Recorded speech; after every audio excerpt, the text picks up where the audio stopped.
Hey everybody, Tyler here. Quick note on today's episode.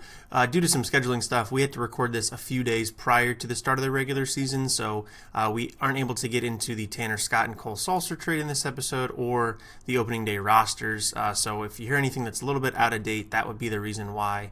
We will definitely touch on those things in our first episode after the season gets started. But until then, thank you so much for listening and enjoy this episode. Welcome back to the Warehouse Podcast. I'm Tyler. I'm Jesse. And I'm Eli. And boys, the season is coming up. We are recording this now on Sunday the 3rd. Opening day is what, Friday the 9th or the 8th, correct? 8th. Which is just like wild. A few weeks ago, you guys were thinking we weren't going to have baseball till May. Now we've got it at the end of like the first week of April. Are you hyped? Yeah. Definitely hyped. It's a little bizarre that it's opening day is on a Friday. That does not normally happen, but yeah.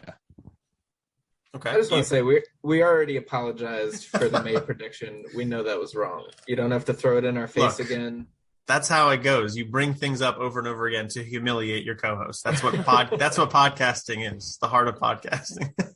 I think I said it was going to be a couple weeks delayed too. I think too. So we were all far off what actually happened. So don't feel too bad. We're pleasantly surprised. Absolutely. I mean, and that's the thing is like this time of year, it's sort of a disease. I think that I know the Orioles are going to be bad, just as I have known the previous like 4 or 5 seasons they were going to be bad, and yet I'm still very excited for the season to start. And there's still hope for it. You know, like you just attach your hope to different things. It's like, oh, now I hope Adley heals up and he's here in a couple of weeks. Now I hope, et cetera, et cetera. Not I actually hope the Orioles are good this year. Yeah, I'm excited about Jordan Lyles right now. He's pitched 8 pretty good innings, and he's going to turn it around. And as a 32-year-old, you often break out, right, and have your best season ever. So right, he had a 2.87 ERA in September, and so if we can just lock into that, we have a Cy Young candidate here. Yeah, I'm all about small. I think I wrote at CamdenChat.com something about like you completely ignore the statistics in spring training unless they are really positive. Then you completely buy in. That's why everybody was on the Yusniel Diaz hype train for a while, and he got demoted like the very next day. A lot of emotions this time of year. Yeah. And we had a few guys who had really good springs, so that many of them who are not going to be here. But yeah. Well, I was kind of thinking like as far as happy as you can be with a spring is kind of where I'm at with the Orioles. Like they've won some games. They're near like the top of the standings, quote unquote, of the Grapefruit League. Some of the prospects got to play. There's been some positives. Like I'm happy with how the spring has gone versus have you seen what the Washington Nationals are doing? That's not so good. It's true. Anibal Sanchez gave up like 15 runs in 1 inning the other day. Yeah. So I think it was the first time that there had ever been 2 pitchers who gave up double-digit runs in a spring training game. Yeah, it's not very ideal. Sad. Yeah. I don't know why Nelson Cruz signed there. It's strange. I think that Nelson Cruz wants part of his legacy to be, I turned Juan Soto into a like 400, 600, 800 hitter rather than the 300, 400, 500 that he is now. That would be pretty cool. And Cruz is probably going to get traded, I would think, at some point this year. There's no way he stays there all year, right? I don't know. It's fair. We'll see. I don't know. He's kind of just the Nats do some weird like veteran things like this, like the early 2000s Orioles where they just kind of bring somebody in because he was good and that's the only like move. Yeah, that's all it is. I don't know. The days of Vladimir Guerrero in an Orioles uniform. Nailed it. Sammy Sosa, baby. Jim Tomei. I know the Sammy Sosa trade, we had to give up Jerry Hairston Jr. for him. I remember that because I had like a Hairston shirt or something and I was devastated. But tragic. Just going back for a second, like you commented. What are we talking about? Yeah. Well, I was just saying you commented on the Orioles' good spring. We're 8-5. We're only a half game back of the Astros. So I was just kind of like, pondering like, would it be possible at some point for like the league to attach like a draft pick, or a couple draft picks for like who comes in first, second, and third in like the Cactus League and the Grapefruit League. Like, can we do something never in like a million that? years. Did you enjoy the All-Star game when it determined home field advantage in the World Series? No. You were one of the guys that was into that. That's not at all. That is very different. But I mean, I don't know. They're just. I don't know. I want, like, even if it's like something so trivial and so benign, like, I don't know. I kind of want there to be some little, prize. I disagree entirely. Claim or something. I don't know. The beautiful part of spring training is that there is absolutely nothing tied to it, and it's just so nice to just go out and it's like, you're just kind of vibing. Yeah. Like, you could win the game, you could be the Nationals and lose by 20 plus runs, and it just makes absolutely no difference. Right. The guys came out, they got some work, and that's all there is to it. Maybe it says something bad about like my, competitive nature, that there has to be something attached to this, right? You got to relax, Jess. Just step back. And it's not always about competition all the time, The spring is about getting pictures of like veteran players in uniforms that you don't remember they wore. We have Felix Hernandez last year with the Orioles. Remember the Orioles had Johan Santana in spring like a decade ago? Yep.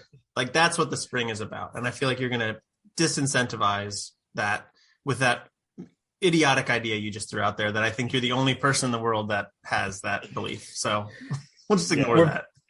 We're voting Jesse off the podcast is what we're saying. Exactly. Okay, well, I guess we'll talk about some actual things that are happening. So this is going to be our kind of season preview for the Major League Orioles, and then we're going to do a separate episode that previews the minor leaguers. So check that out. I want to say at the top here, you should subscribe to the podcast. I think we typically leave that till the end. We should put it at the front. Subscribe to the podcast on Spotify, all the different places, Apple Podcasts, Google, we're everywhere. Subscribe to us there and give us a rating. I think the Orioles are going to turn a corner over this next year or two, and hopefully the podcast can join them. So get involved and please subscribe and share us with other people. All right. So let's talk season preview. What do we want to start with? Do we want to start with roster projections, predictions, or do we want to start kind of with like discussion questions? What did you guys have in mind? I'm thinking start big. Okay. Yes. Just get the vibes for the upcoming season, Okay. Let's start there. So what are we thinking about for the season ahead? I think we all are in agreement the Orioles are not going to be particularly good, but we maybe want to see some progress in the win-loss column. So Eli, what do you constitute as like what makes a successful season for the 2022 Baltimore Orioles? Yeah, I'm not sure I really have a number of wins. I think that if we take a look at ourselves, there are maybe like 3 players, maybe 4 players on the Major League roster that are going to be key pieces of the next good Orioles team. And that's Mullins, that's, maybe Means, Mountcastle, and maybe you could even throw like a Tyler Wells in there as somebody who's kind of turning into a piece. But by and large, we're not going to count on Jorge Mateo. We're not going to count on the majority of the people constituting the Orioles lineup nowadays. So I think if you take a look and you say what really makes you happy with this season, it's just about getting the Rutschmans, the Rodriguezes, the Bradishes, the Halls, getting them up and getting their feet wet. I don't even think that they necessarily have to perform that well. There's inherently going to be some struggle making the jump to the major leagues. In recent years, a lot of people say the gap between AAA and the major leagues has been widening. So the minors are the major leagues are getting better relative to the minors. I think getting them up here, getting their feet wet, and keeping them healthy is really what dictates a successful season for me. I have very low expectations, and I'm not like even setting hopes for win-loss totals, but I do think that the Orioles can win. I don't know. I think that we can not lose 100 games. I think we can win 67 to 70, somewhere in that range. That's That's it might be a little prediction. hopeful. Might be a little hopeful. Prediction. Yeah. Well, that's assuming that Adley is healthy in here in a month, and that automatically inserts, a power hitting, switch hitter right in the middle of our lineup. That assumes that reinforcements are going to come, and the Keegan Aikens of the world will not be making starts from July on. These are my assumptions. Yes. Well, a couple things. So one, I mean, at least I'm very disappointed you didn't just give us a number, right? Well, we have that in the outline. We have that in the outline later. We're going to make specific predictions. Oh, got you. Okay, Jesse did not. I'm gonna get ahead of myself. No, I did. But I mean, one of the things, I guess, so first of all, overall, you said exactly basically what I was going to say, right? Which is, the wins and losses really doesn't matter. What really matters is just the development of these key players, here and there, that are scattered throughout our roster, or either the development or the continued progress of Mullins and Mountcastle, et cetera. Right. I also think, I also do think there is one other big kind of important thing is also just information, right? Some of the guys like Jorge Mateo, is this a guy that maybe won't start, maybe might not be a centerpiece, right, moving forward, but can we find a role for him on the team, in the next couple of years, right? When the Orioles do hopefully turn this corner, right? And then also, I'm also thinking about a lot of the pitchers, right? Okay, let's learn about Dean Kramer. Is this a guy who is going to be able to be a piece, whether it be a 4 or 5, or whether it be some sort of bullpen role moving forward? They're guys all like this, right? That I think the Orioles do have a lot of players kind of on this edge, right? Of, okay, well, they might be, at least in some sort of capacity, a contributor, whether it be somebody going up and down between AAA and the majors, or whether they're just not good enough to cut it entirely, right?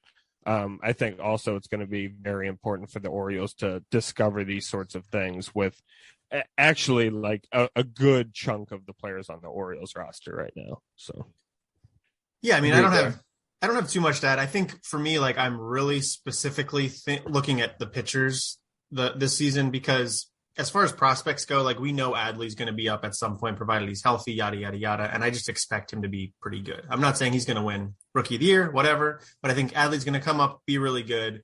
And that's sort of a known commodity at this point. I think the pitching is much more ambiguous. The starters in particular were awful last year. As a group, all the Orioles starters had a 5.99 ERA, which is the worst mark in baseball. And that includes John Means having a pretty good season, throwing a no-hitter. I mean, minus John Means, this is it was a total disaster. This year, Means is back. Jordan Lyles is also not good, but he is better than Matt Harvey. He is better than a lot of the pitchers they had last year. So I expect that to be improved. And then, I want to see the crop of fringy kind of guys, the Kramers, the Aikens, the Alex Wells, the Zach Lothars, be serviceable. And I want to see Bradish and Rodriguez come up and start games. I don't think we can expect them to be, workhorses right away. I think Rodriguez threw 105 innings last year, so he's not going to come up and spend the entire season in the rotation, because you got to add minor league innings plus major league innings. I think we could expect him to throw 130, 140 total innings across the two levels. But just to see those guys come up and show that they are part of the solution here, because I think this year is kind of the year of sorting some of the pitching out, and next year is going to be a lot of the lineup coming together, the Westbergs, the Hendersons, maybe Kobe Mayo if he's really, really good this year, Colton Cowser. So I think this year I'm really focused on the arms being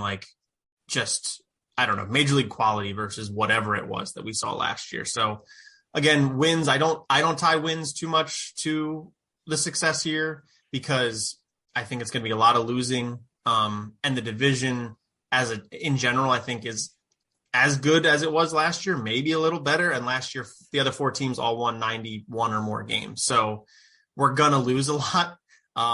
So I'm not too concerned about the win-loss record. Now, Brandon Hyde might be, because that's a whole different topic. But yeah, that's kind of where I stand right now.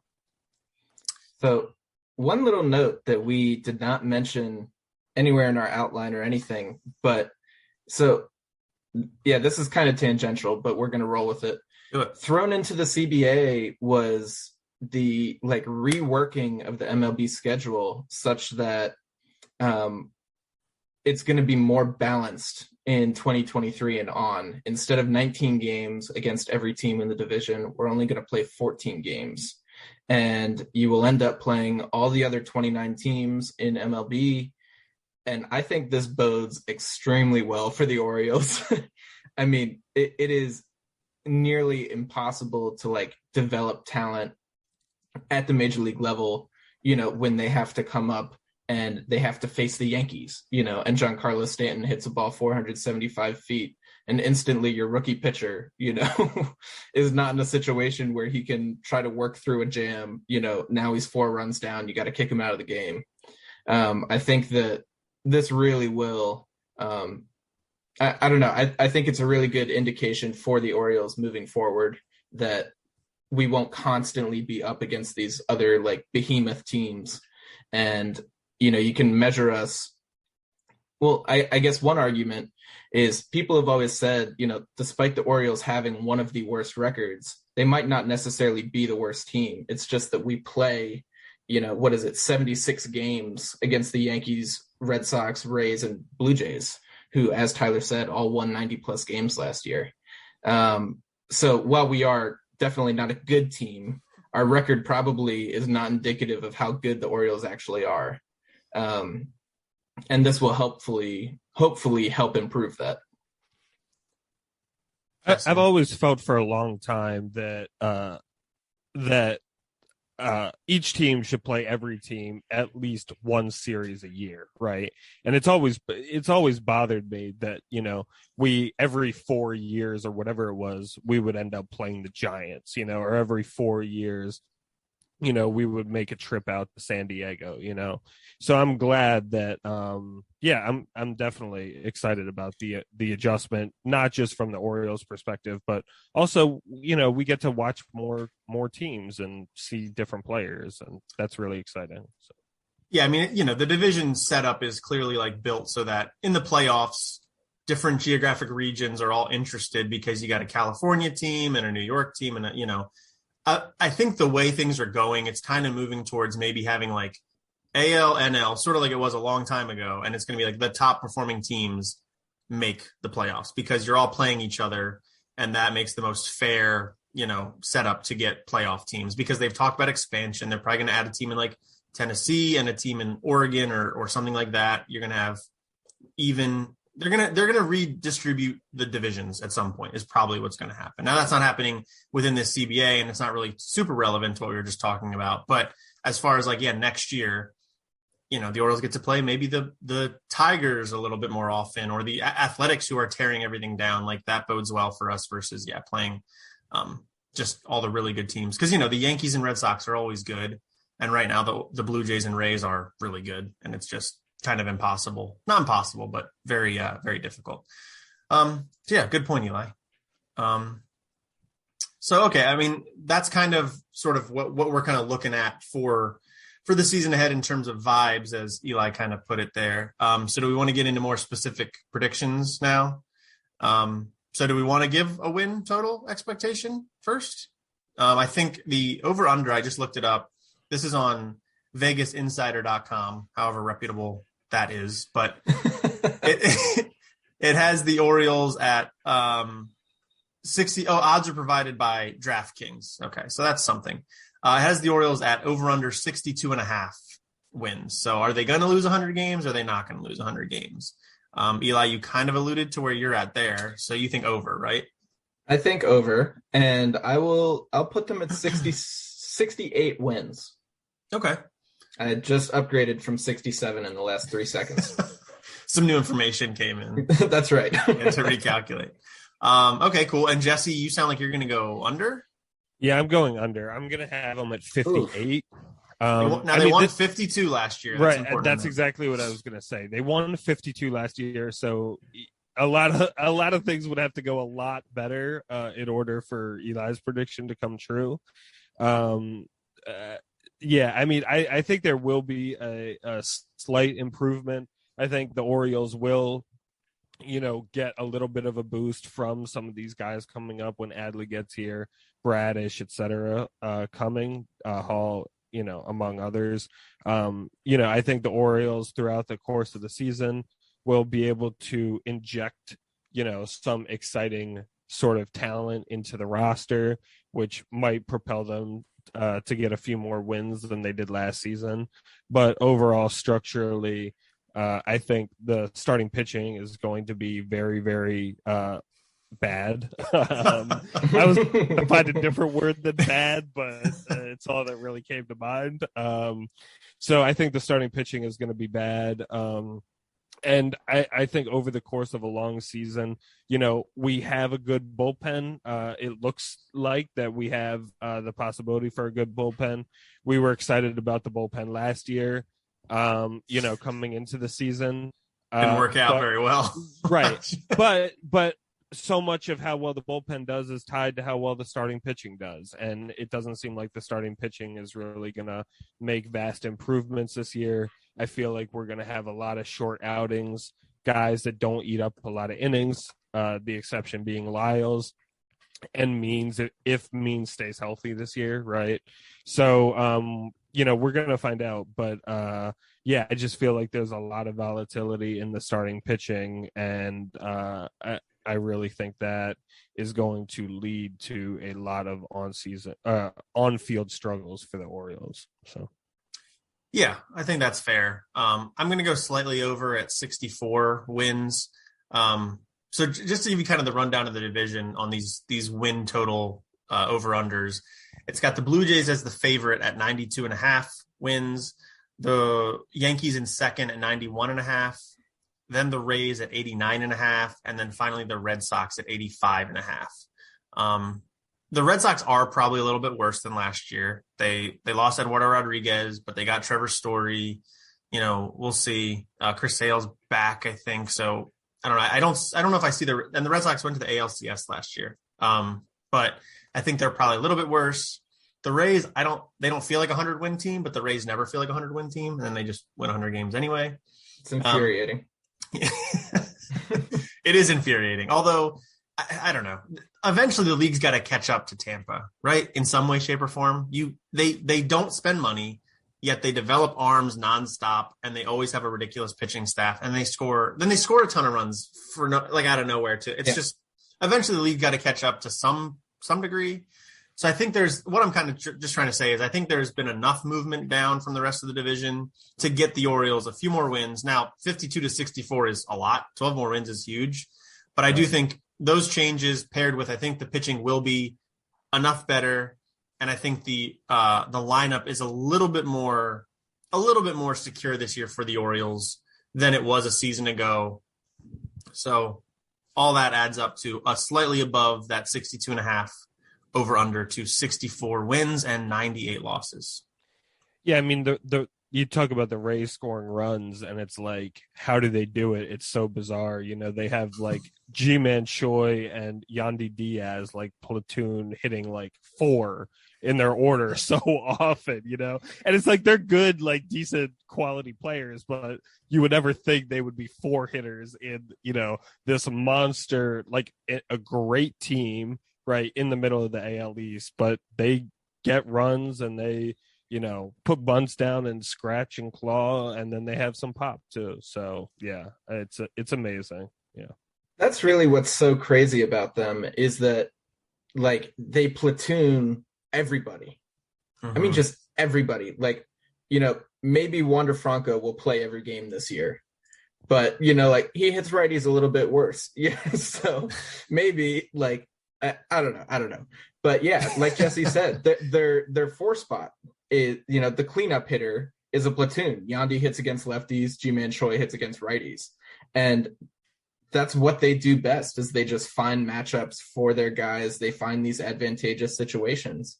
And quite frankly, they never have to go sign an elite talent because they're so good at finding these situations that maximize the talent that they do have.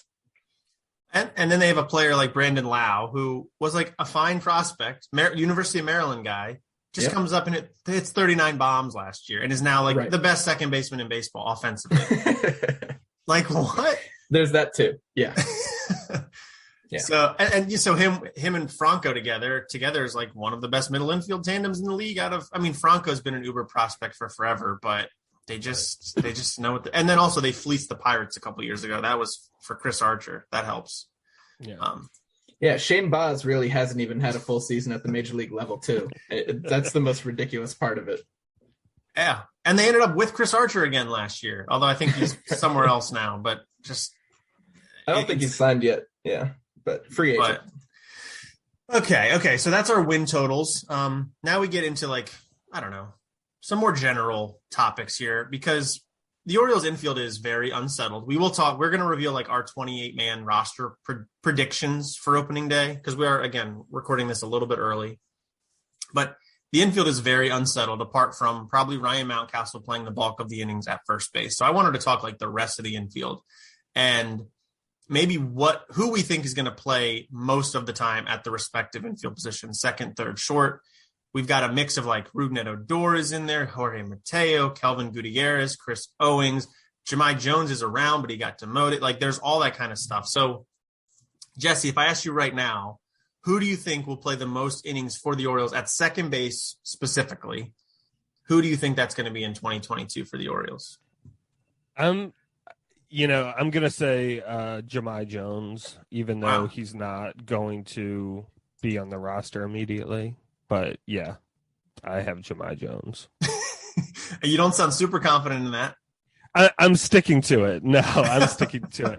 No, it's weird that I'm picking someone who's not on the roster. But I don't see Odor doing it. And I think Mateo's going to be playing shortstop predominantly. So, there is Vavra, who's a possibility, but I think Jones is going to get more time ultimately. Okay. Eli, you're pondering. Yeah, maybe we'll wait for the next questions and that will answer itself. Okay. For me, the answer is Ramon Urias. Wow.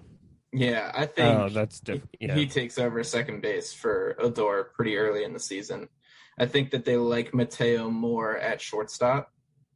But I see Urias spending probably 60% of his time playing second base and maybe 40% playing short. And I think that is enough to I fully predict him to be one of the Orioles' most productive players throughout the entire season. So I think he will bounce around between those two spots. And I think he'll mostly settle out at second base and take that cake. Take that cake. That's interesting. So it makes sense what you're saying, but so I have him playing third base most of the time, right? Rather than second that was base. What I was going to ask. So, yeah, right. Okay. Yeah. Okay, so I think I'm with Eli here on Ramon Urias. Just because I think I don't know if that's where he's going to start the year at second base, because I think I could see him playing a lot of third base as well. But I think just he fits at second base for some reason. In my head, physically, second base is where Ramon Urias plays baseball for some reason. He's got the hitting profile of a second baseman. He plays a solid defense over there, whereas I think he's a little stretched at short. And at third, I think offensively he doesn't fit, although I know that doesn't really matter. Just in my brain, that's the way. I was going to say, who on our team fits at nobody. Nobody. It's not Kelvin Gutierrez. Kelvin Gutierrez, right, exactly. No, he doesn't, but I think that's what I'm going to go with. I like Ramon Urias over there. Do any of you guys care to guess who led the team in second base innings last year? So it's Jones none of the players we've mentioned. It wasn't Rio Ruiz, was it? It was not Rio Ruiz. He was gone way too early. He was he was fifth. Wow, it's a good question. I don't know. Was it Mateo? No, it couldn't have been Mateo. He's no longer in the organization. So Ruiz is kind of on the track, but it's not him. Oh, Freddie Galvez? No. At second base, no. Yeah, no. He only played short. Do you want me to just give it to you? Yeah, just give it. We're embarrassing ourselves here. It was Pat Valleca. Oh, my God. Patty V. He played 505 innings, 505 in the third innings at second base. Second was Ramon Urias with 212 and a third, and 2/3. More than twice as much. I was going to say, I think I tried to block out Pat Valleca, like, playing second base, you know? Yeah. That guy no longer exists in my mind. He's not a real human being. Yeah. Wow. Okay. That's harsh, but okay. It was a little much. Oh, Pat, we miss you. We don't really. I know. We definitely were hyping you up prior to last year, though. Hey, you were really excited about him. Tyler in particular, yeah. He hit well in 2020, but last year it just disappeared. But it just broke our hearts. Yeah. All right, let's move over. Let's go to third base. You know, go to the fourth position to the fifth position. Third base, Jesse. So you think Urias is at third? Yeah, exactly. Yes. Okay. No explanation. Yeah. I mean, I don't know. I mean, I think like I don't know. I mean, I think that there is. I guess my main thinking and why I have him more at third is because second base there are more options for the Orioles. And I think the Orioles are going to want more, they are going to want to find a place for him to play more consistently and more routinely. So the fact that Gutierrez is really his only real competition over at third base, the fact that, you know, Vavra, the fact that Jones, the fact that Chris Owings, they all might be factors, and Odor might be factors at second base. Mm-hmm. And they might get the four of them combined should get some decent playing time over at second base, right? I think the Orioles are going to feel more confident just having him play over at third and just be like, okay, overall, you know, maybe Gutierrez gets in a few games here and there, but overall, this is your spot and you're going to take over that position. And then it's going to be more of a revolving door over at second. I think that makes sense. I mean, I will say, I think Urias plays third on opening day. I just don't think that he'll get the bulk of the innings at third throughout the year. Who do you think does? I think it's Gutierrez. I think it's going to be Gutierrez. I just think defensively, he's pretty good over there. Mm-hmm. And he is. That's hard to replicate. And he's always had a good reputation as a defender, even as a prospect. And there's just nobody clearly going to come up soon enough to get more innings than him at third base. I think you'll see a lot of guys play third at some point. I'm sure Bannon will be up and play some third. I think Odor might play a little third, even though he's already said he was uncomfortable there last year with the Yankees, where he played a lot of time or spent a lot of time. Vavra might play third. But I think, Gutierrez is going to get the bulk of them. Well, and that's his only position, really. Like, he either doesn't start or he's the third baseman, basically. So yeah, he's played some first this spring, but I mean, that's not a long-term position for him. Yeah. Eli, how about you? Yeah, I agree with Gutierrez. I think that, I don't think that Odor does enough to really take away meaningful innings from Urias at second. I think that Odor will spell both of them. I think it will happen more often at third base just because Gutierrez is a weaker hitter. So maybe you get Odor in there on days when, on days when you're facing a right-handed pitcher. Yeah. Or it could be a situation where on those days, ODS does slide over and Odor will slot in at second base to spell Gutierrez. But I think, day in, day out, I think it's Gutierrez's job. Okay. Fair enough. And last year it was we know who led the innings at third base last year, don't you? Michael Franco, our good friend. That one checks out. Didn't know that one. Gutierrez was second. Okay, moving on to shortstop. This is a position that the Orioles had locked down for the last couple seasons by just signing a veteran, putting him there, and they magically were like amazing. It was Jose Iglesias in 2020, Freddie Galvez last year. Eli, who do you have at spending most of the time at shortstop this year for the Orioles? I have Mateo. I think that's pretty clear cut at this point. He's clearly the fastest, most athletic. He's got the arm to handle it over there. He's got the range. I think they're still trying to develop his footwork to an extent, but he can make it happen. He's athletic enough to get to every ball and make a play on it. And I think that his bat, we will struggle with on the podcast, and we'll talk about it a couple times, but I think, he'll be good enough to hold it down most of the year. Yeah, I think that's reasonable. He was so exciting when he came over. He had that injury that kind of ended his season, but he was so exciting. You got to get him in the lineup somehow. And I think of the players on the roster, he just fits the best at shortstop. And like I said, I think next year we're going to learn some good things about shortstop for the future of the Orioles with Westberg or Henderson or whoever. But that's just not going to happen this year. So I see Mateo as well. Jess, how about you? Fully agree. Yeah. I think that's like the most clear-cut one. But there will inevitably be like a 2 or 3 week stretch where he's going to really struggle. And I think that might get challenged for a little bit. But I think that's fair. All right. How about in the bullpen? Who do you think is going to lead the team in saves? Who's going to be the de facto closer for the Orioles? Tyler Wells kind of did a lot last year at the end of the season. He's going to be in the rotation to start the year. They've already said that. So Jesse, what Orioles pitcher is going to lead them in saves? So I think there's a good chance that it's going to be Tate that gets it. I mean, there is a case to be made for Scott, and there's even a case to be made for Wells too, that Wells eventually winds up back in the back end of the bullpen and ends up with the most saves at the end of the year. But I mean, I think as far as Tate, he has been a little inconsistent, but he definitely has the stuff to be a closer. Part of his inconsistency has been due to injuries, so I think there's a good chance that he can hold it down pretty consistently at the back end of the bullpen.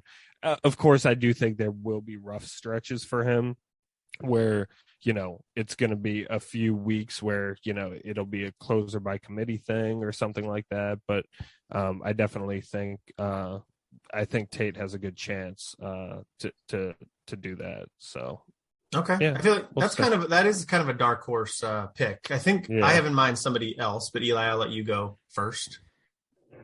I won't lie. I think I'm actually also on the Dylan Tate train. And the reason is I think that Cole Sulser will be running away with it for the first part of the year, and then I think he'll get traded. Okay. So, yeah, I kind of see Dylan Tate. I think that Sulser will definitely be the most effective piece in our bullpen. And I think that he will be used as such, which most of the time will put him in the ninth inning. But I think that, his timeline to free agency works really well with the Orioles timeline, but his timeline to old age does not.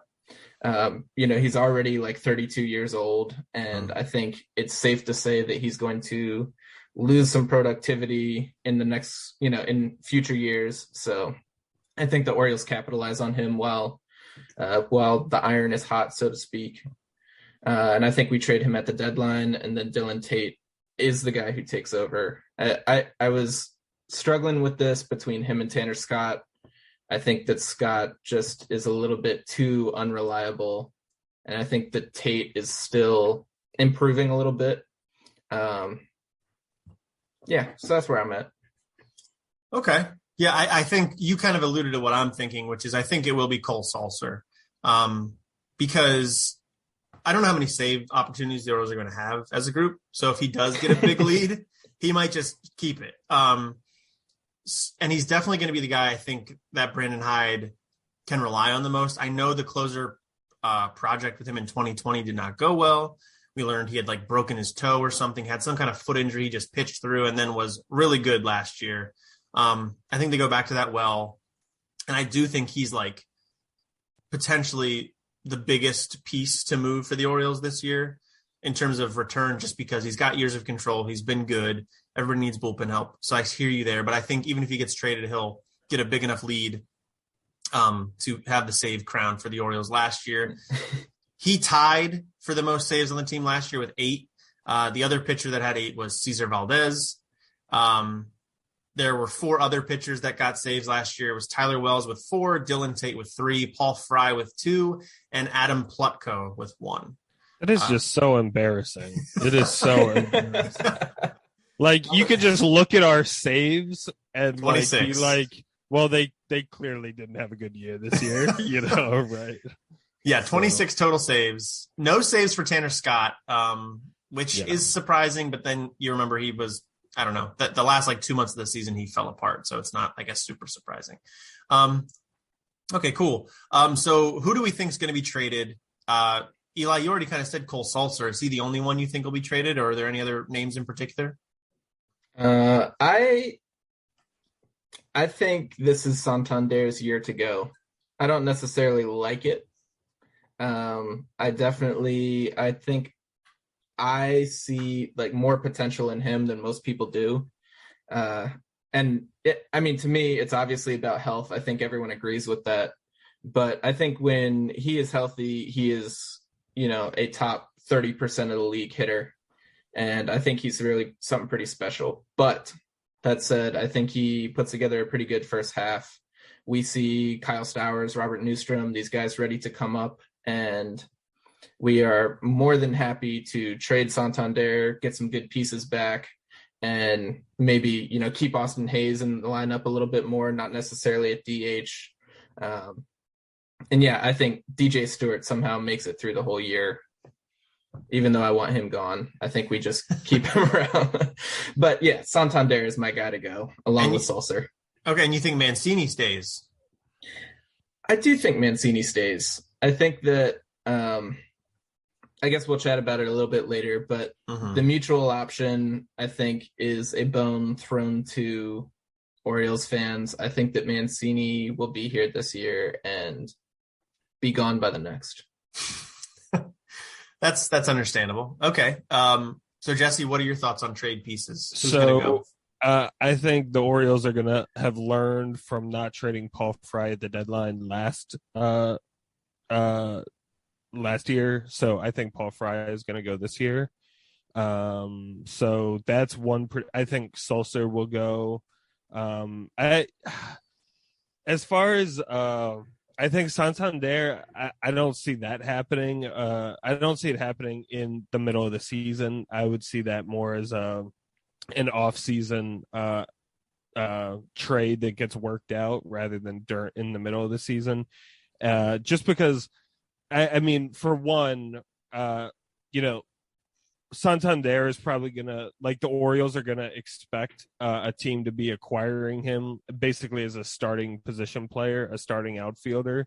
I think that's where the Orioles are going to have their price at. And of course injuries happen and stuff like that, but trying to trade a starting right fielder and seeing the market be as trying to see the market be as I guess intriguing as what the Orioles would be looking for. I just don't see it happening. So I don't think Santander ends up going, but definitely, of course, kind of like you were saying, Tyler, you always look at the bullpen first for pieces that are going to get moved. So I think Sulser, Fry, I think Tanner Scott is a possibility if he puts up a good first half. So, I think he's definitely not likely or even definitely not definitive to be traded or necessarily even likely, but I do think he's a possibility. And then as far as position players, I could see the Orioles just trying to free up infield space and maybe trading Owings if he does end up playing infield, or trading Odor, later down the season. So I also think those are possibilities too. So yeah, it's you got to think about what other teams you're going to view as valuable too, and I don't know that Odor or Owings is going to be viewed as that. They're not viewed as valuable now. So right. Owings was that's why they're here. Yeah. Owings was a minor league deal, and Odor, we were probably maybe the only team that was going to offer him a major league contract, or at least significant playing time. And that remains to be seen if he even makes the opening day roster, which some people think might not happen. But I think the bullpen is a smart place to start. we saw a couple years ago where Elias traded like Michael Givens, Richard Blyer, Miguel Castro, like boom, boom, boom, like the three biggest arms. So he's clearly not scared to empty out that back end of the bullpen, and he feels he can replenish it. So Salser feels like a good one, and I think that Paul Fry will bounce back and go. And then as far as position players, I think DJ Stewart might go. Now, I don't think the return is going to be huge, but I could see him having like a hot couple weeks. And, you know, the NL has the DH now, and you could see some team being like, oh, yeah, we really want like that lefty kind of power bat with good on base, but like not much else there. Kyle Schwarber was like good. I mean, Kyle Schwarber's got a better track record than DJ Stewart does, but DJ Stewart has kind of a similar profile to Kyle Schwarber that if you could kind of catch that in a bottle, that can get you a couple wins, couple clutch home runs. And I think DJ Stewart could go for like, you know, two teenager Dominican players that the Orioles like love to get all the time. So I kind of see that happening. But I think I like what you said, Eli, about the Mancini thing. I don't know what he's really going to be worth to another team because he wasn't that great last year, considering the positions he can play, first base, DH, and I guess technically corner outfield. He was about an average bat there, and I don't know that a team's going to give up a ton to get that.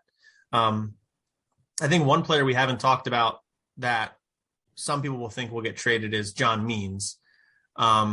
I don't think he goes during the season. I think if the Orioles trade him, that's something that happens in the offseason. I think trading your staff ace is a big deal, especially one with a ton of years left, or 2 years plus of control left, is a lot. So I don't expect that to happen. And clearly you guys don't expect that either, but Jesse, you're kind of shaking your head. You're not yeah, sure. I mean, I definitely think it's a possibility. I mean, it's one of the situations where if he puts up a first half like he did last year without getting hurt before the deadline, right? I mean, I definitely can see this as, I mean, even if he doesn't put up as good a first half, right? But he puts up a very, very solid first half, right? I mean, I definitely think, right, it's kind of like an argument Eli made a long time ago where it's like, okay, you know, the best teams in the league are going to be looking at the bottom teams in the league and trying to pry away their best pitcher, right? And that for the Orioles is John Means. I think the Orioles probably have enough concerns over his health, over his age, et cetera, that they're not like, if they get the right deal for him, that they're not going to just hold on to him regardless, right? So I think the Orioles are definitely would be willing to entertain offers for him. And I think there's also a possibility that, you know, teams looking around, you know, especially, you know, with the expanded playoff, right? I mean, that also adds another possible team into the mix, right? Or a couple teams into the mix that, you know, would say, hey, let's try to go get him, especially with years of control that he has, right? So, you know, even if something were not to work out and he, the team that acquired him, hoping to get the playoff push out of him, you know, ended up not making the playoffs, or, you know, trying to turn whatever team into a World Series contender, you know, then they would still have him, you know, for the upcoming season. So, no, I didn't mention him, but I definitely think like there is a good possibility that he does end up going. Okay. Eli, do you have any thoughts? Yeah, I don't see it.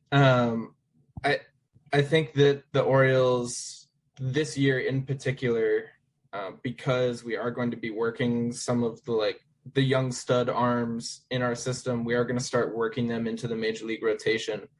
I think now more than ever that stability is important. I think that if you look at Means, you know, there could be a situation where in the coming off season, after we have exercised that stability and we made sure that, you know, Grayson Rodriguez will be in the starting rotation opening day 2023, you know. And did I say Grayson Rodriguez? Yes, you did. Okay. In my mind, I thought I said John Means. I don't know why. Making sure that Grayson Rodriguez will be in the opening rotation, you know, at the onset of 2023, making sure that DL Hall is there, making sure that Kyle Bradish is there. that's a much more stable situation to build from than what we have this year, whereas we're trying to work them in and we're still finding information on all these people. I think you need to hold on to what little stability you have, and I think John Means represents that and represents the best bet that the Orioles have for that. So I think it makes more sense to trade him in the offseason than it does here midseason. So, yeah, just to kind of bounce off that, right? So, I kind of actually really disagree with that analysis, right? I don't think John Means is the kind of guy that you keep just to stabilize a rotation, right? If the Orioles really were interested in stabilizing a rotation, they would have signed a couple more Jordan Lyles type pitchers, and then would have, kind of used them and relied upon them. So also, I also just think that in terms of the off season, right? Means does have some injury concerns, right? So I think a team is much more likely, to be willing to pay a lot for him midway through the season where, we only have a couple months left, right? So he just needs to stay healthy a couple more months rather than relying on him to last the entire duration of the season. If he puts up a good first half, then teams will be okay, it's only a couple more months. He's been doing really well. Let's just go for it, right? And I think that makes a lot more sense than a team trying to acquire him in the offseason. And the Orioles, I think, are going to try to maximize his value. And I think that this concern about stability in the rotation. Stability in the rotation has never bothered the Orioles before. I get that prospects are coming up now, and there's a little serious prospects are coming up now, and it's going to be, more of a concern for the Orioles. But I think their priority with Means would be to maximize whatever return. And I think that happens now, and they're not going to hold on to him just for some sort of stability, in the rotation. I just don't think that's a good enough reason to, waste more of his value, I guess. Okay, so I'm not necessarily convinced that the Orioles trade Means at all before we have a competitive team. I could see a moderate, a pretty modest 2-3 year extension at the back end as he heads into free agency. So I'm not convinced that there's a reason to trade him at all. But I think you are disincentivized from doing so because, you said if they were interested in stabilizing the rotation, that they would have signed a few more Jordan Lyleses. Kind of the whole point of this year is that we don't want to overstabilize, right? Because we need spots to be rotating people through. But I think you need to make sure that you are not relying on 4 spots in your rotation, Jordan Lyles counting for 1 and then another 4, with the Aikens, Zimmermans, Lothars, Wellses. You want to give them an opportunity, right? You don't want to block them. Mm-hmm. So I think that it does make sense to stabilize a portion of your rotation. And I think it's I don't know, it's not as crazy as you're making it sound. But I think that, I don't know, I think that Means will have a lot of value still in the offseason. And injury concerns are injury concerns, regardless of where you have them. If you trade them mid-season and people are worried about injuries, then, the 2 years plus that he has left of control are going to be less valuable. That's regardless of when you trade him. If people have injury concerns, then you're paying for, you're essentially saying they would up the price for a rental, which is not what John Means is. So I just think that, I don't know, to me, the offseason makes more sense. I think we've talked about this for too long, but take it on, Tyler. I'll just give my 2 cents real quick, just because kind of my take on it is similar to yours, Eli, that I don't think it's a trade that would happen this year. I'm not saying that rumors will probably pop up, because why not? Why wouldn't the Orioles listen and people will get upset? Of course. That I don't think he goes this year because, look, he's under team control through 2024. If the Orioles aren't putting a competitive team on the field by 2024, I think something has gone catastrophically wrong. So I think this year is the year to, I said already, find out about the pitching. Kyle Bradish is going to be up this year. Grayson Rodriguez is going to be up. DL Hall is going to be up. You see what those guys have. because being a top 100 prospect, being the top pitching prospect in baseball as Rodriguez is, doesn't guarantee you anything. But if Rodriguez comes up and looks like the dude, and DL Hall comes up and shows, oh yeah, he can be a starter, and Bradish comes up and goes like, yeah, like I am that back end rotation piece that's going to throw 180 innings again a year and give you a 4.5 ERA. Like now the Orioles have a rotation all of a sudden with John Means in it that you can start dreaming a little bit about 2024 being like a year where some things happen. So I think the Orioles want to get those guys up, see what they've got, and then think a little bit about what is John Means' value to this organization? Is it as a mid-rotation piece that, you know, theoretically Grayson Rodriguez is leading the way at the top, Means is in the middle somewhere, and the Orioles are pushing for the playoffs in 2024? Or is John Means more valuable as a good pitcher who we trade this offseason to a contender for a couple more prospects that we think, or that are major league ready or close to it, that can fill in as bullpen pieces or infielders or whatever?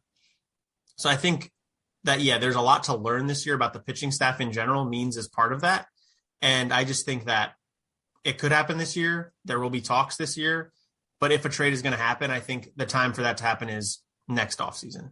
So I think I'm in alignment with you there, Eli, in what the plans are for Means. But that is based on no inside information. It could be completely wrong. So that's that. So is everything else we say. So very, very true. Okay, so that's that. Real quick, we'll do one more little like prediction on this kind of scale. Which starting pitcher that's not going to be in the opening day rotation do you think will pitch the most innings this year? And we don't need a long explanation. But Eli, do you have a name in mind there? Bradish. Yeah, I think I'm in agreement there, Bradish. Jesse, how about you? Yeah, Bradish. I agree. Wow. It's a clean sweep.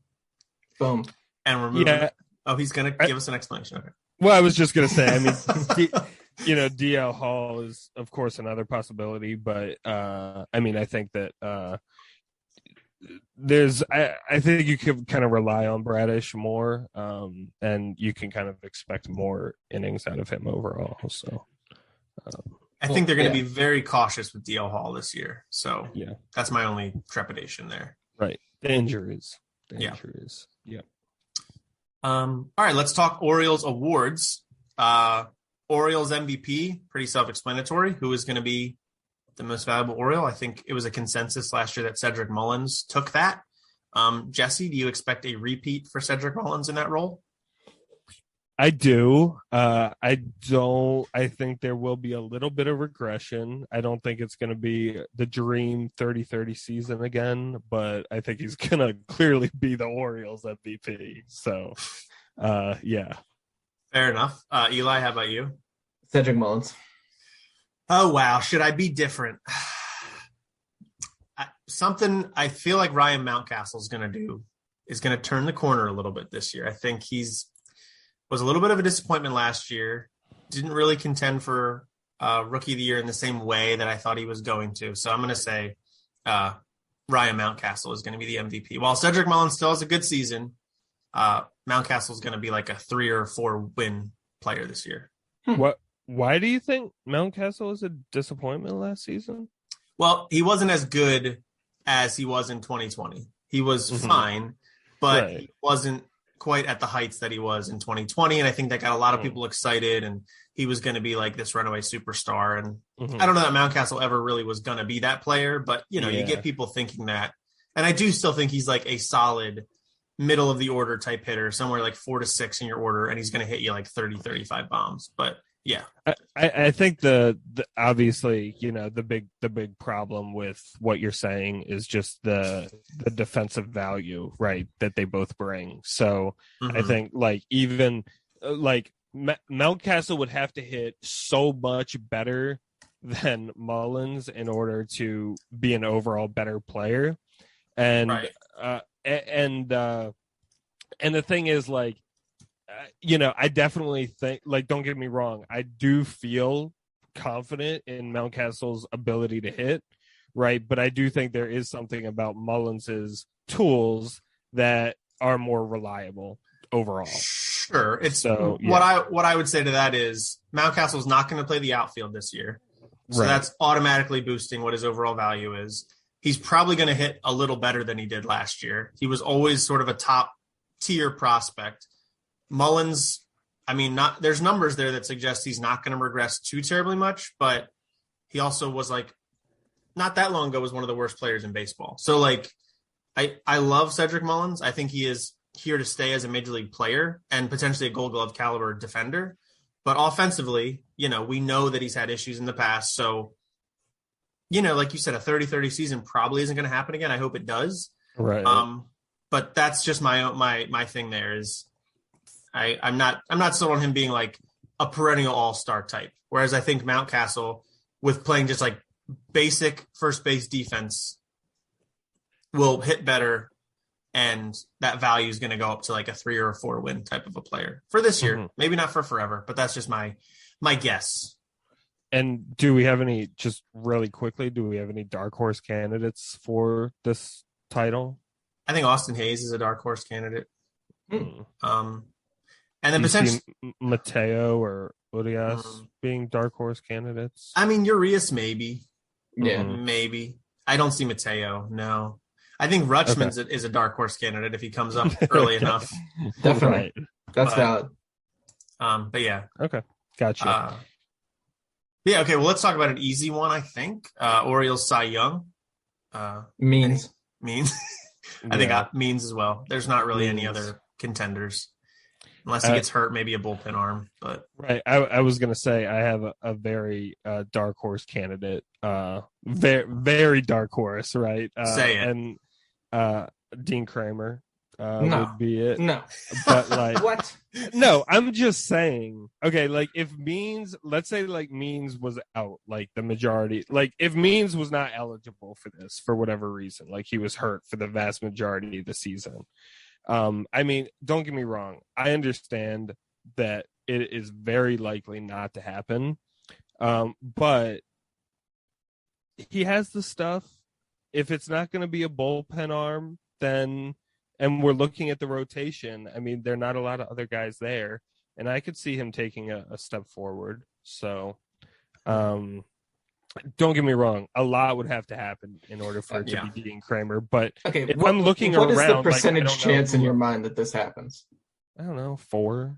That's such a weird percentage. Well, we're saying then. Well, I don't know what to say. Like, I mean, who? We can all just agree on Means, and that can be fine. Yeah. Okay. That's fine. Dark horse candidates are fun. Yeah, I mean, I think it's kind of important. Well, I don't know.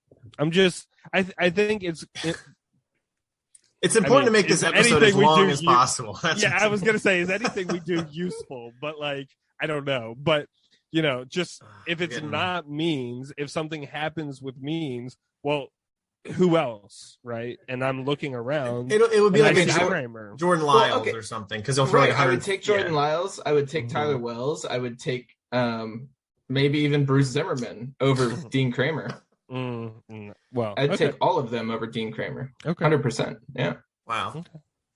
All right. Well, we'll see you in 6 months when Dean Kramer's. Yeah, I'm saying it would take a lot, of course, but yeah, he has the stuff to do it. And here's an easy one, Jesse. Rookie of the year. Who's your rookie of the year for the Orioles? Oh my gosh! Right. I'll have to go with Adley Rutschman. Okay. Do you have a dark horse there? No dark horses with that. Okay. Yeah, I mean, if he gets hurt, then I would say Bradish. Okay. Yeah. Okay, Eli, how about you? You know my answer. I'm not saying anything. It's got to be Rutschman. Rutschman. All right, we're through that. Let's talk about that for a second, though. The future of the Orioles, right?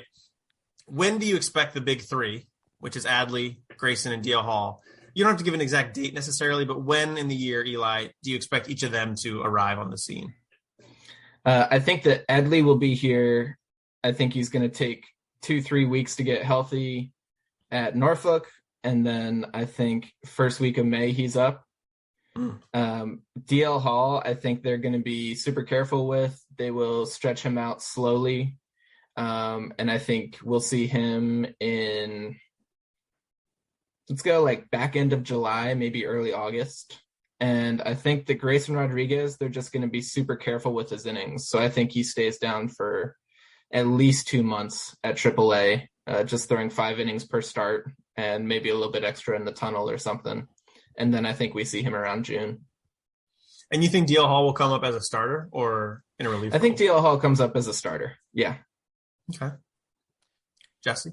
Yeah, I mean, I think kind of exactly what Eli said, right? I'm looking at the 3 of them. I see one coming up at the beginning, that's Rutschman, one coming up in the middle of the year, that's Hall, and one coming up at the end of the year, and that's Rodriguez.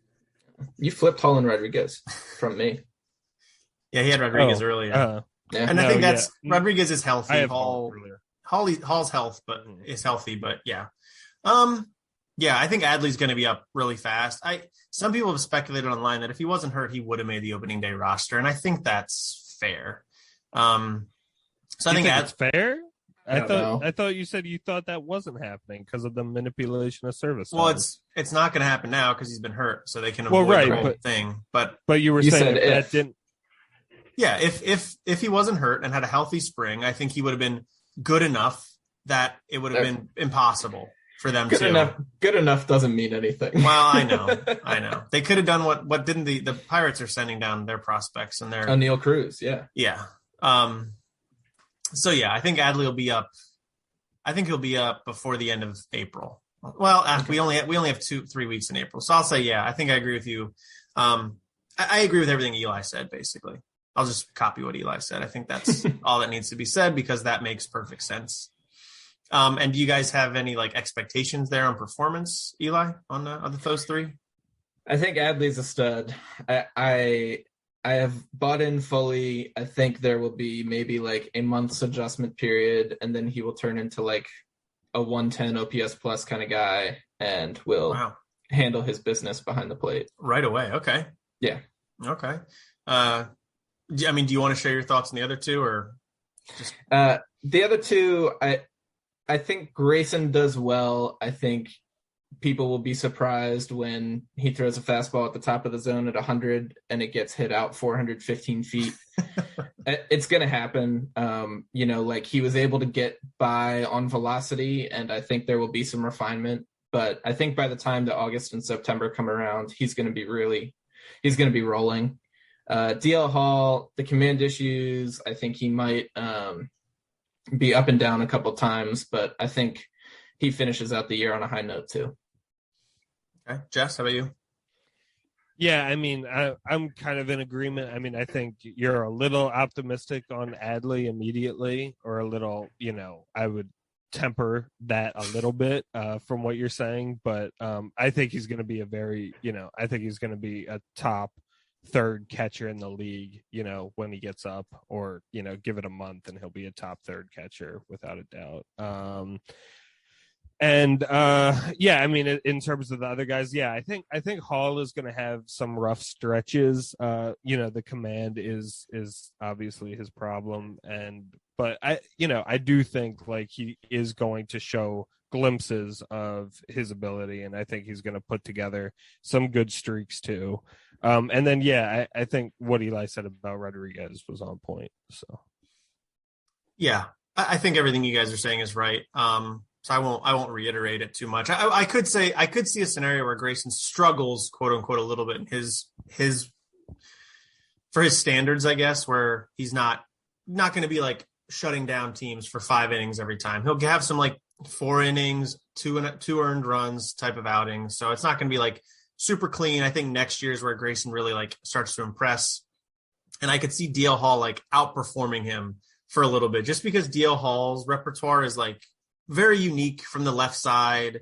That's slider and all that stuff. Whereas Grayson is super good, but it's a little more common for what you see in the majors, but it works long term. Whereas DL he'll get wild and put some people on himself. So I could see a scenario where DL is a little more impressive this year than Grayson is, but I would expect that script to kind of flip long term. Okay, sticking with prospects, let's talk about prospects that are not in the top 100. So this is not Adley, not Grayson, not DL, not Cowser, not Henderson. Gunnar. Yeah, none of those guys. Who do you think is going to have the largest impact on the big league roster this year? Eli, I guess I'll go to you first again. I'm on the Felix Bautista train. Wow. I think I have him in the opening day roster in the bullpen. I think that he is just a solid contributor the entire season. And he's going to walk some guys, but he's going to strike some out.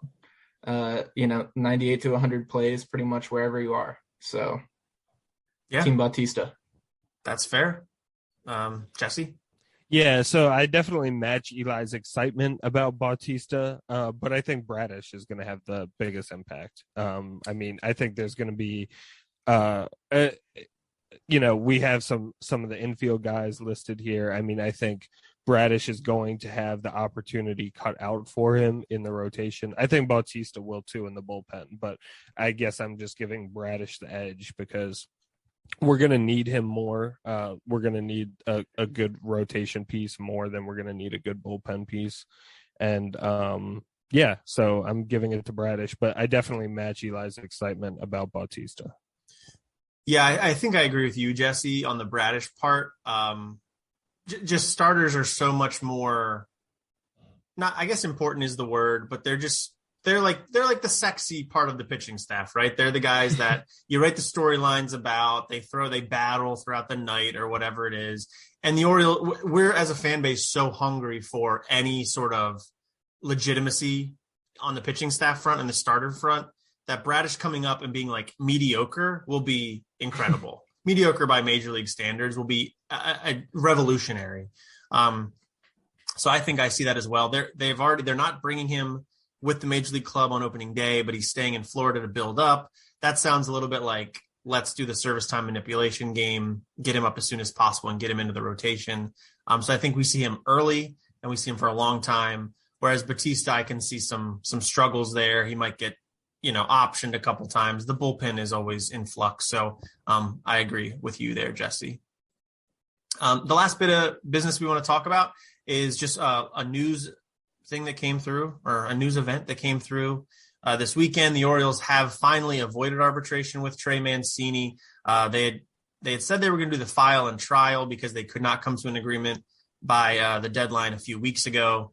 But they will not do that. Instead, they're going to pay Trey Mancini $7.5 million in 2022. And then there is a mutual option for 2023 worth $10 million or a $250,000 buyout, making the minimum he'll make overall, that whole deal will be $7.75 million.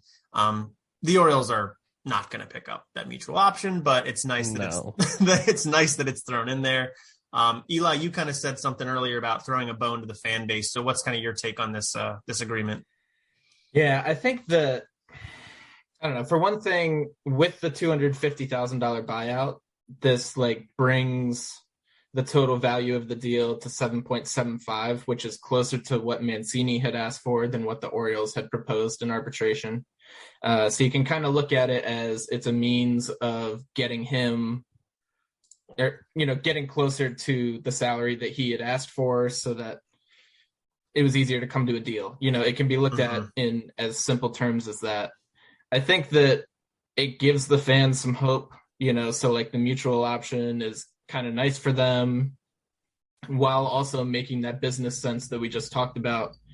And I think that just in the long run, it hurts me because I love Trey so much, but I really just do not see a situation in which he is on this team next year. We have Mountcastle holding down first base duties. We have a bunch of good, legitimate outfielders, and so we need that DH spot. Excuse me. We need that DH spot constantly open and free to be rotating these guys through the lineup. Adley might DH some. Right. Adley might DH some. Adley will probably play first base a little bit too, just to keep him fresh. I think there's really just no spot for Trey Mancini on this team.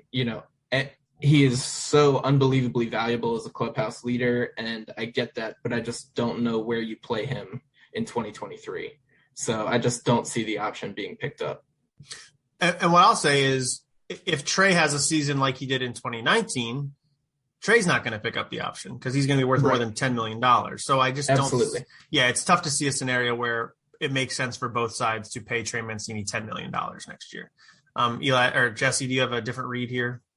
Well, I mean, the one thing I was thinking about is just like, I mean, how bad this would have looked like from a PR perspective for the Orioles to go into arbitration, right, with Trey Mancini and not settle, right?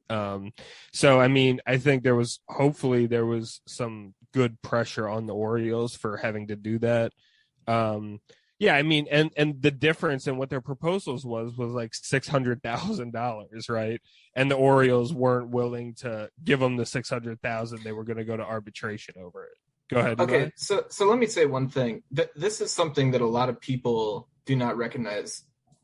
These numbers are not exchanged like before arbitration. Basically, they are filed. They're secret, right? Yeah, they're filed, and the team did not know that Trey Mancini wanted only 600,000 more.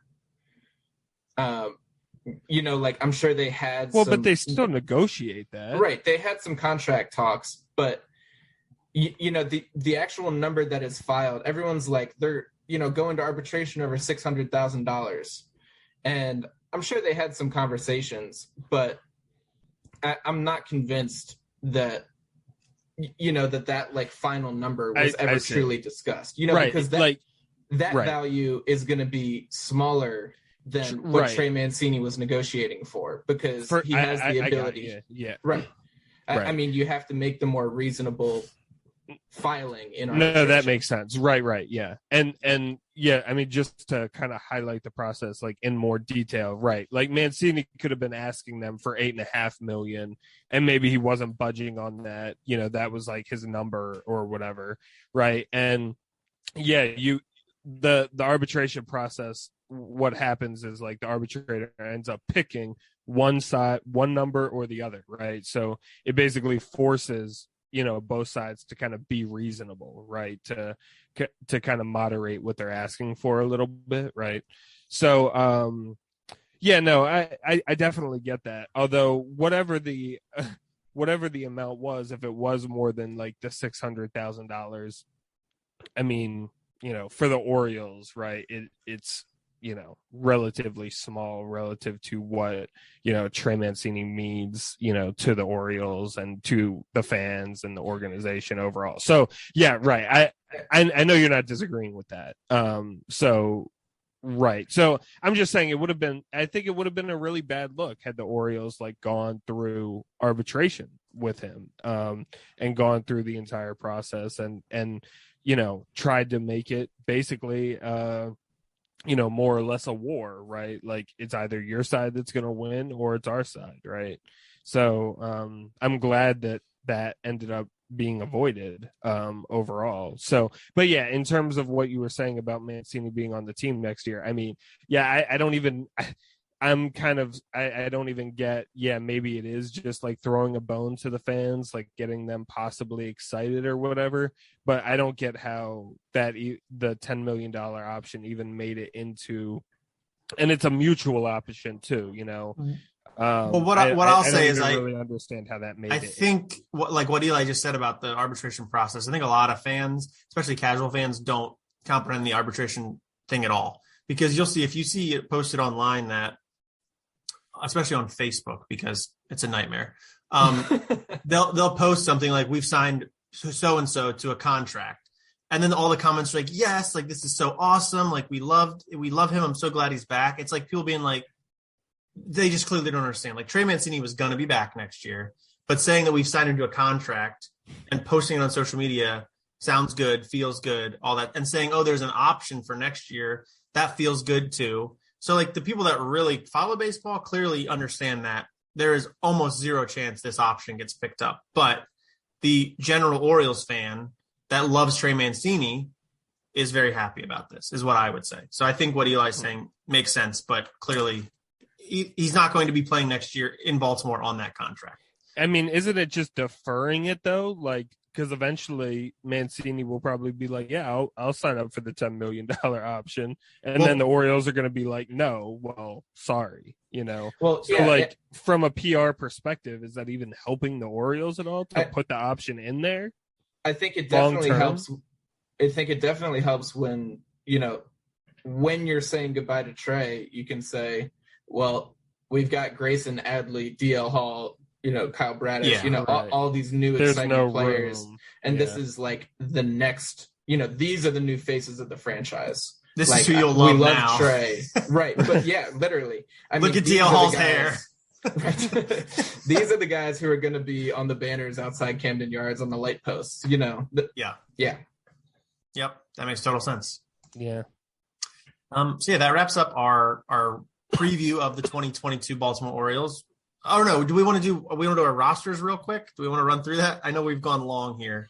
Let's throw those on social media. Okay, yeah. We'll like make a nice graphic and put it on Twitter and everything. I mean, do we want to? The only thing I was thinking about is like, do we want to just like highlight any quick points of disagreement? Well, what Eli said, I think, is good. And what we'll do is if you look at the description of the episode, or if you're looking at a Substack or whatever, I'll link to it as well. So Perfect. you can link to the spreadsheet, and then we can make up a graphic to put it on our socials, and it gives you a reason to go follow us on our socials, which are at the Warehouse Pod on mostly Twitter. We do have an Instagram, but Twitter is the main one. So check us out over there.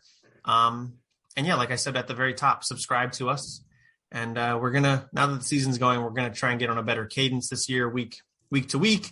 Just a heads up, like our schedules are hectic. So occasionally we're going to have to record episodes ahead of time.